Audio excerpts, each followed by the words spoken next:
Hello, this is Noreen Crone-Findlay from Crone-Findlay.com and toddytalkscrafts.com.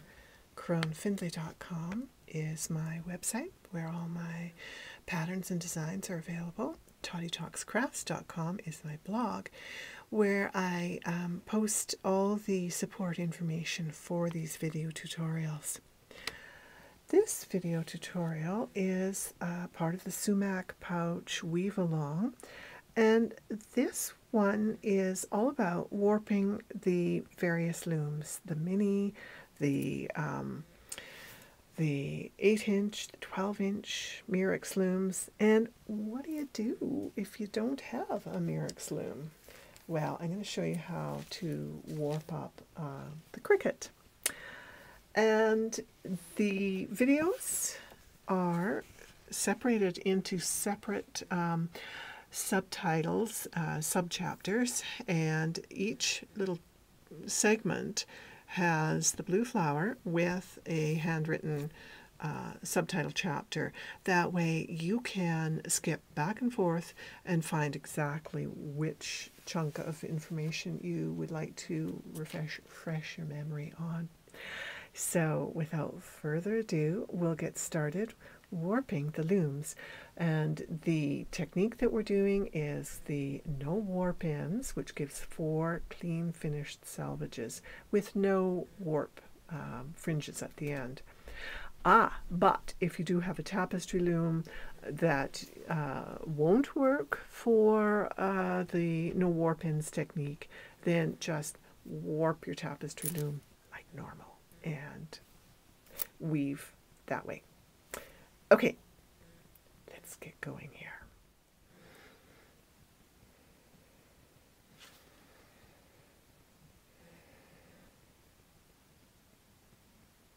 How do you know if a yarn is a good choice for warp?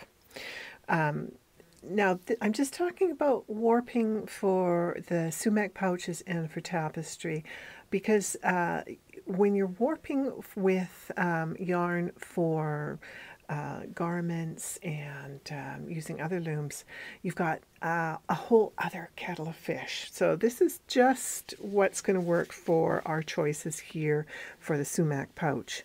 And the main criterion for a warp yarn is that when you take it apart and you a length between your hands and try as you might, you cannot break it, then that's a good choice for warp yarn.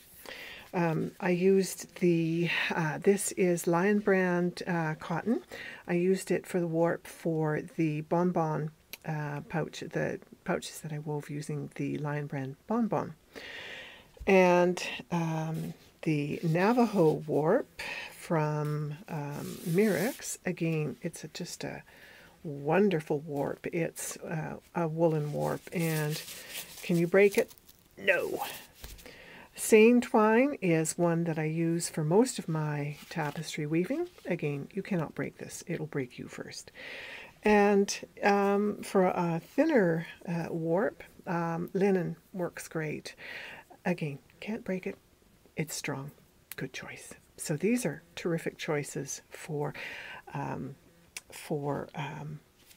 pouch. So there we go.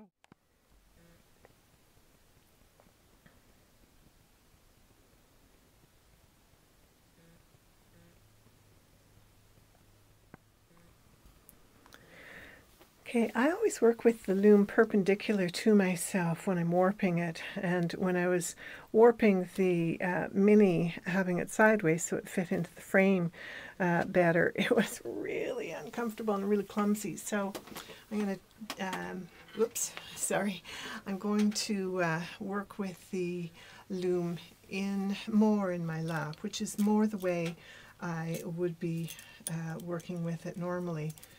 Just going to encourage get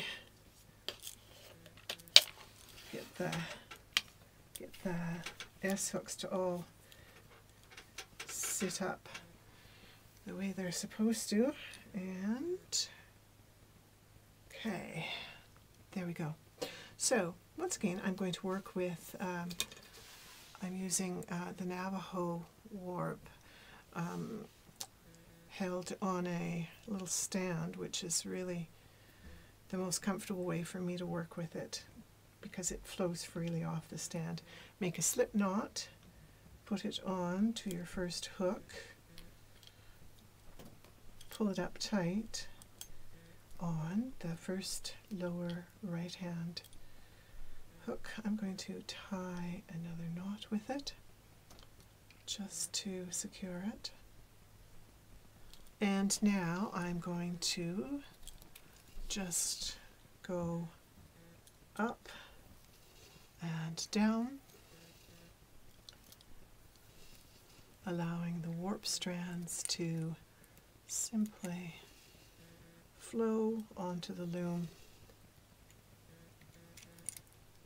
Okay, these little guys have dropped down, and I have a clear plastic ruler that I usually use to hold them into a more cooperative position, and I don't know where I put it. Use your finger as a warping aid. See, I hold the warp strand under a gentle tension, not a huge amount of tension, and I put the warp over my finger, and then I slide it down off my finger onto the hook. And at the bottom, I pull it back with my finger. So at the top, it's over the finger and then onto the hook.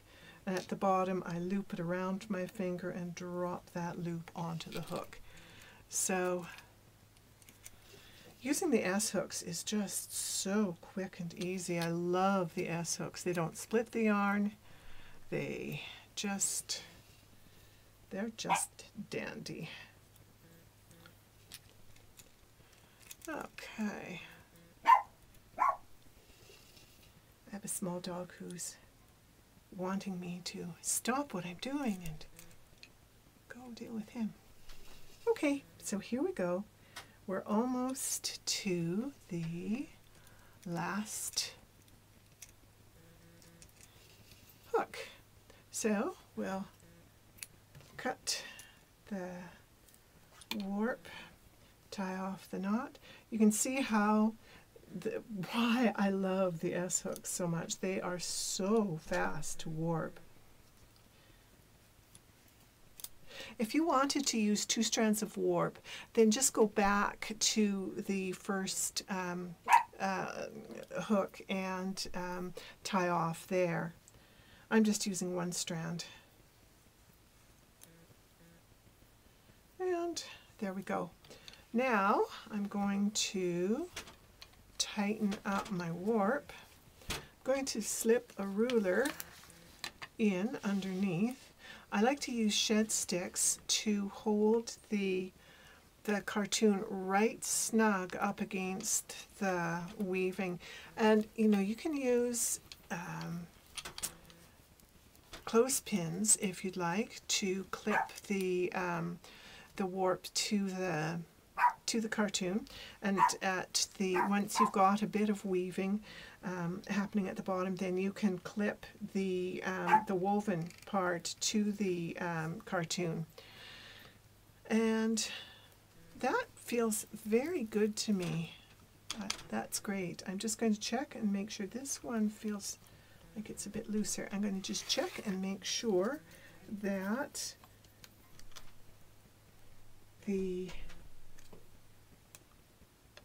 that we're square. This one needs 1 more turn, I think. Yes.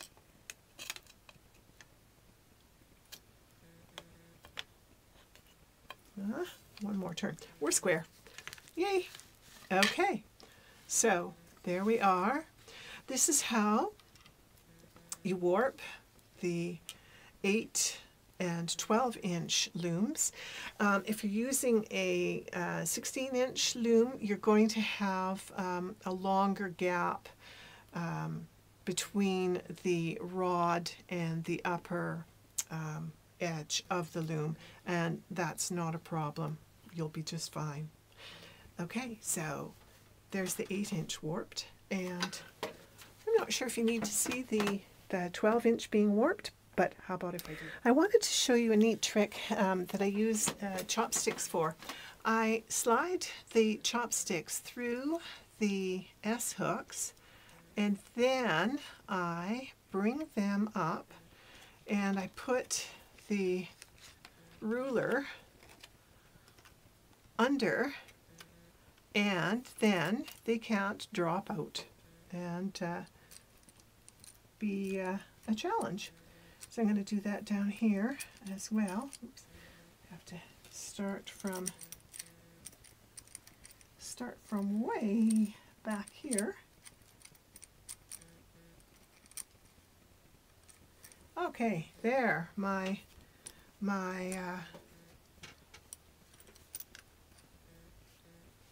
S-hooks there at the bottom, hopefully you can see, are caught by the chopstick, and so they are going to be really quick and easy to warp. So again, make my S-hook, make my slip knot, tie that on, tighten it up, tie it again to secure it. And then when you're warping, it's more important to have and I can use my chopstick to lift the individual hooks up, and it's a great, chopsticks are a really handy warping tool. I just reach, pick up the S-hook, and at the lower edge I'm running the chopstick down the yarn, and then the way I use my fingers is the same way I use my chopstick, is to guide the yarn with the chopstick, and it just goes on slick as a whistle. There we go. Oops, got a little enthusiastic there.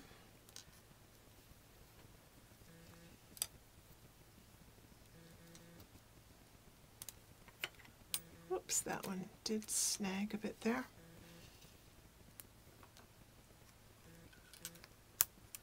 So chopsticks are one of my favorite implements for weaving assistance. Oh, stop falling over. There we go. Chopsticks are your friend. So you can see why I love S-hooks so much. They're so fast to warp up.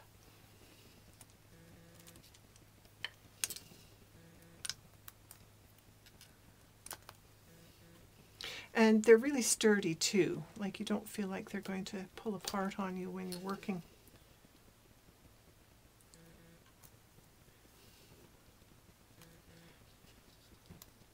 So I think what I'll do with this warp is, come back here, little loop, thank you, is I think I'm going to do a double warp. Because if you are working with carpet warp or the linen warp that I was showing you earlier, then it's really nice to have 2 strands of the warp.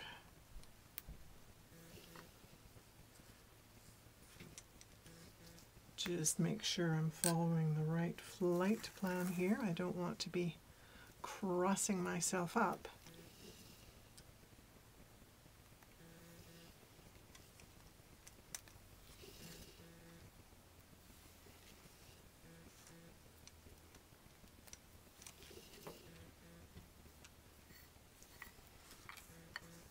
There we go. Have I got that? Yeah, just check and make sure that you're not cattywamping yourself.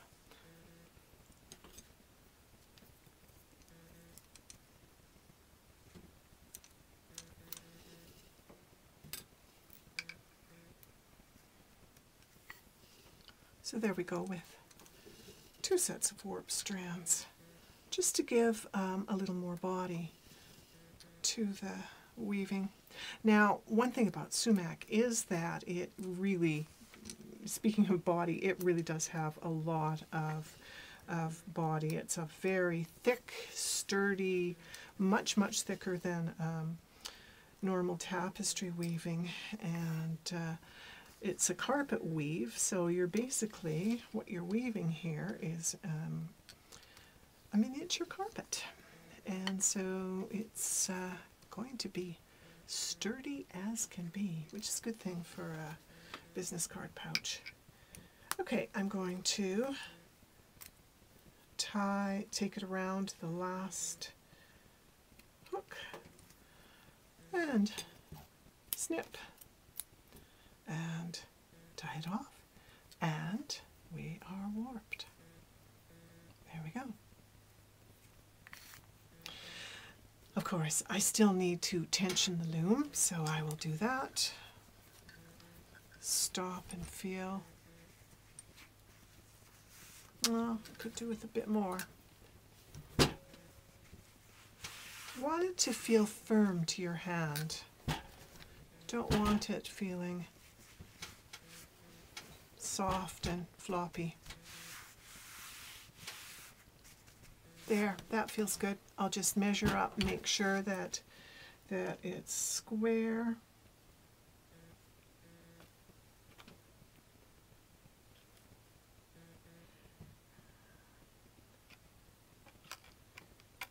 Yes.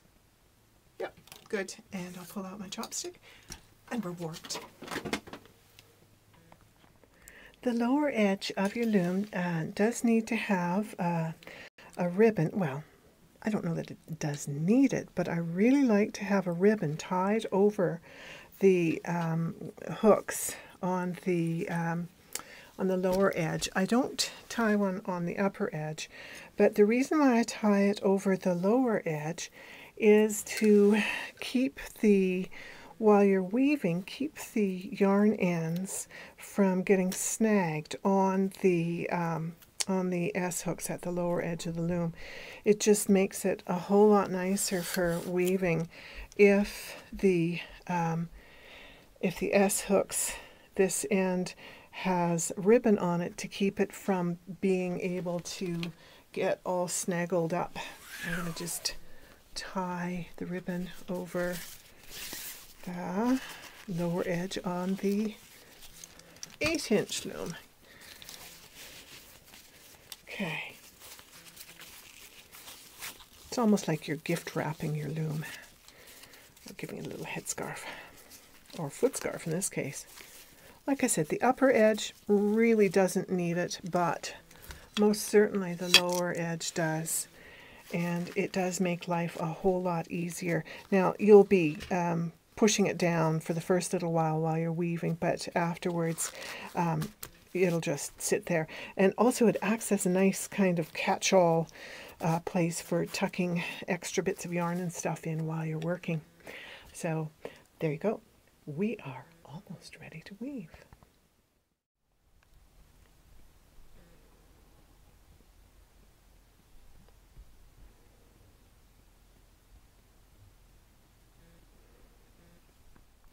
I find when I'm warping the mini that it can be really tedious to have the paper clips jumping around. So what I do is I take a crochet hook and I slide it through the tops of the paper clips, and then I slip it, this is on the bottom end, I slip it through the textile loops just to hold it in place, and it doesn't interfere with the warping, and it keeps the paper clips behaving themselves, because paper clips being paper clips, they're just bendy foldy little brutes, and they like to bite at each other and jump all over. So at the top, what I do is I take a crochet hook, and I don't put it through the textile. I just catch the paper clips and with the crochet hook, and then I just place the crochet hook over top of the the two black knobs. The crochet hooks will come out, of course, once you're done.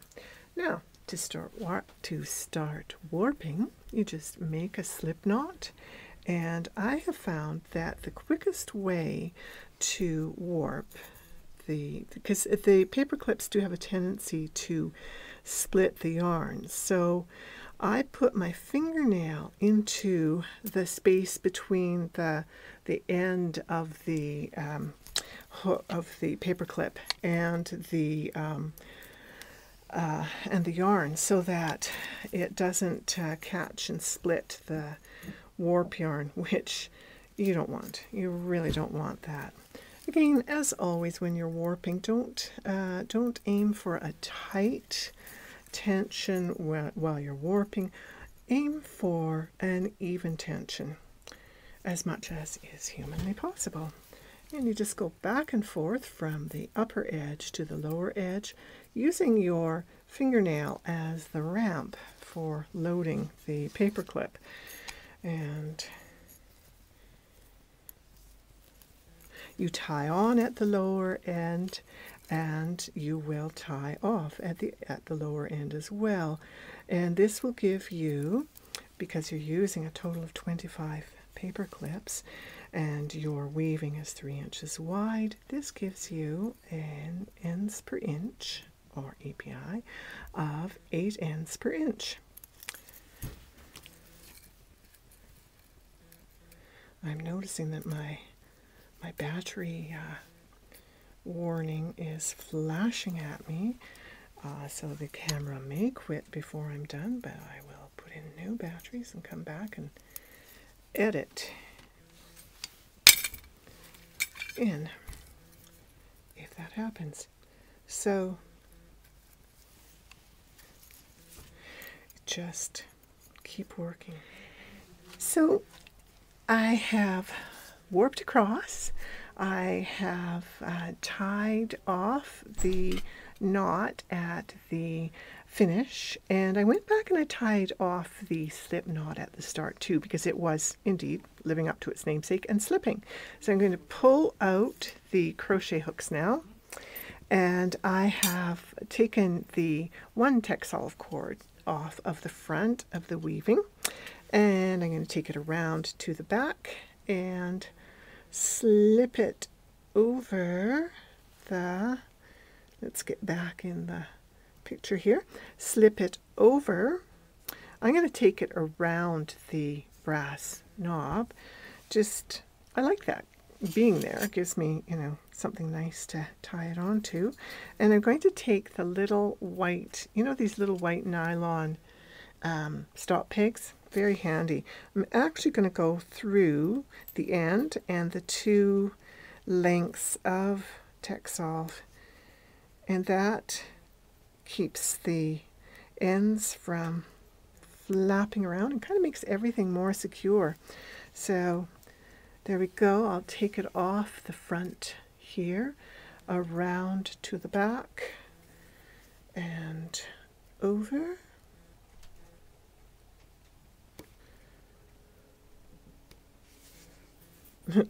The loop isn't wanting to open. Okay, and around the brass knob and peg it in place. We're almost ready to start weaving, but there we go. There's one more thing I'm going to do, and that is I am going to give my loom little ribbon wraps, because I like to work with the loom sitting in my lap, and the ends of the paper clip will catch on clothing, and also the ends will also catch on, put the right side out, the ends will also catch on your yarn as you're weaving, and that is not so great. So take the ribbon across this is the lower side, and kind of let it go under the rod a bit, and I take it down and around the threaded rods, and the other side around the threaded rod. You want this to be quite secure because you don't want it slipping off. And then I'm going to tie a bow.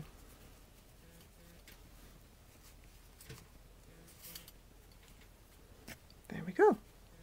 And I'm going to do the same thing at the top.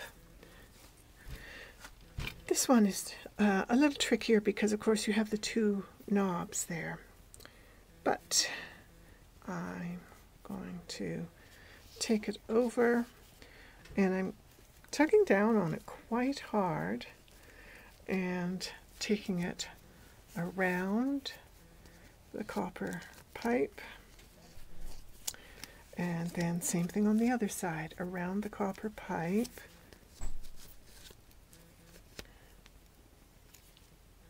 pulling it tightly. You want to keep it centered on the loom though. It was kind of sliding off. And again, I'm going to, oh, I've come out on the wrong side. Now, I'm also going to tie it on into a bow on the top. And so you have, it gives a whole new meaning to dressing a loom. And what you'll do before you start your weaving is you will adjust your warp strands by pushing the paper clips along so that they are evenly spaced. You can see I'm just nudging them along here. Nudge, nudge, and you want them evenly spaced. Although you will, one of the beauties of Soumak is that it will even out your warp strands for you. So